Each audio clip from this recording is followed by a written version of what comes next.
আসসালামু আলাইকুম। কিছুদিন আগে আমার একটা ভিডিওতে আমি সকলের কাছে একটা প্রশ্ন করছিলাম যে সন্তানের কাছে মা কখন আন্টি হয়। আপনারা অনেকে হয়তো ভেবেছেন যে আসলে এটা আসলে কেমন কথা। না, আসলে এটা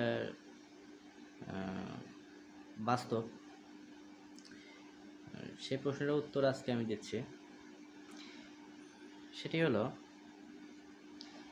একজন মহিলা যখন ধরেন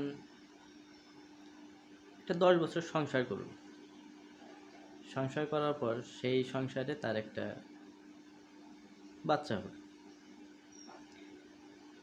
ধরেন 10 বছর পর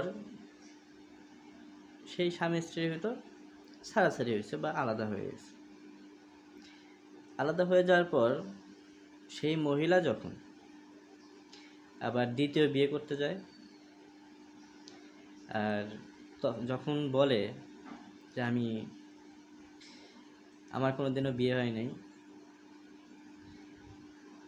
তখন সেই যে সন্তানটা যে তার, সেই সন্তানের কাছে সেই মাটি তখন আন্টি হিসাবে পরিচিত হয়। আসলে এটি আমি অবাক হয়ে গেছি যে আসলে এটা কীভাবে সম্ভব। আসলে এটা বাস্তব, তাই বাংলাদেশেই এমনই ঘটতেছে। 10 বছর সংসার করার পরেও বলে যে আমি আনম্যারিড, আমার কোনো দিনও বিয়ে হয়নি। তাহলে একটা জিনিস চিন্তা করে দেখেন,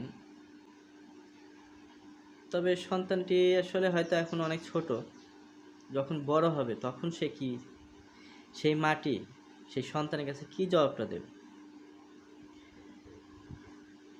যাই হোক, আসলে এটি আমার প্রশ্নটার উত্তর ছিল। যাই হোক, সবাই ভালো থাকবেন। আল্লাহ হাফিজ।